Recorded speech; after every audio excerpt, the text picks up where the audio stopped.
Сенің қырындай алмайтыныңның 13 белгісі.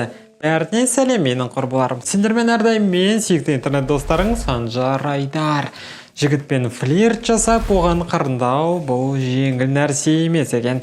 Әсіресе оны кинода көрсететіндей. Айтпақшы, кинода көп нәрсе өтірік. Бірақ қазір ол жайлы емес. Өмірде барлығы одан да күрделірек. Дұрыстап флирт жасау үшін кейбір нәрселерді білген дұрыс. Не екен? Білуге дайынсың ба? Онда кеттік.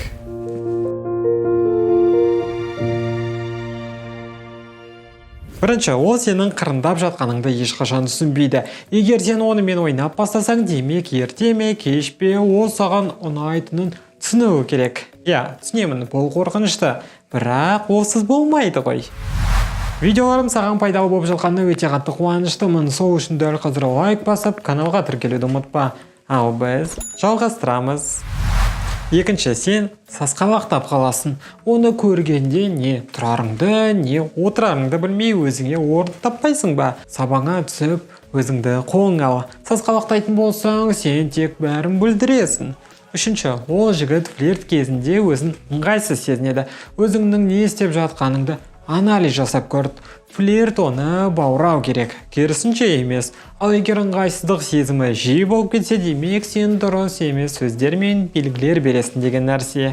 Төртінші, сен тым қатты әзілқой немесе құтырыншақ болып кеттің. Қырындау негізі кішкене ойнақы әзіл ретінде болуы керек. Осы жердегі маңызды сөз бұл кішкене, қатты емес. Сол үшін егер сен флирт жасағанда айналадағылардың барлығы сені танымай қалып, бір түрлі көрсе, демек бұл қырындау емес әсте. Бесінші, сен флирт жасап жатқан адам саған қызығып емес, қайта сенен шошып кеткенде байқалып жатады.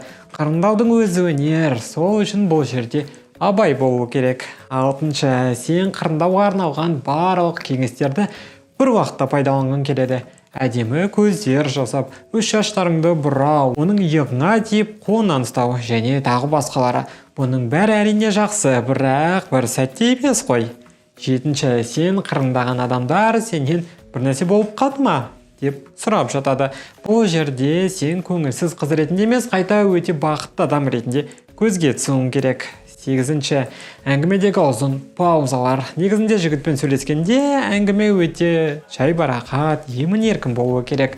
Сасқалақтап паузалардың жасалуына жол берме. Тоғызыншы, сен әрдайым үндемейсің. Әрине, жігіт сөйлеп тұрғанда оны тыңдап, айтқанын есту өте маңызды. Бірақ егер тек жігіт сөйлей берсе, онда бұл дұрыс емес. Оныншы, өз орынсыз әзілдеріңмен шектен асып кеттің. Олай жасауға болмайды. Өзің бола білу керексің. 11-ші, өзіңді қамқорсыз әрі қорғансыз етіп көрсеткің келмейді. Жігітпен ойнау, онымен бірінші сөйлесу саған ыңғайсыздық әкелмеу керек. 12-ші, флирт жайлы ойдың өзі сені стресске апарады. Жігітке қырындау жеңіл болып, саған ләззат алып келуі керек. Оған күрделі нәрсе ретінде қарама. Әйтпесе, бұл уайым саған жақсы еш нәрсе әкелмейді. 13-ші, сен әрдайым күле бересің. Күлкілі жағдай болмаса да, олай жасаудың керегі жоқ. Ал бүгінге осы, енді сен дұрыс флирт жасау үшін не істемеу керек екендігін түсіндің деп ойлаймын. Видеода айтылған кеңестер арқылы арманыңдағы жігітіңді тезірек кездестіруіңе тілектеспін. Бұл тақырып жайында көбірек ақпарат білгің келсе, дәл қазір менің төмендегі инстаграмыма кірсең болады. Жеке сұрағың болса, онда комментарийге жаз. Мен міндетті түрде оқып жауап беремін. Сенімен бүгін болған мен Санжар Айдар. Келесі видеоларда көріскенше.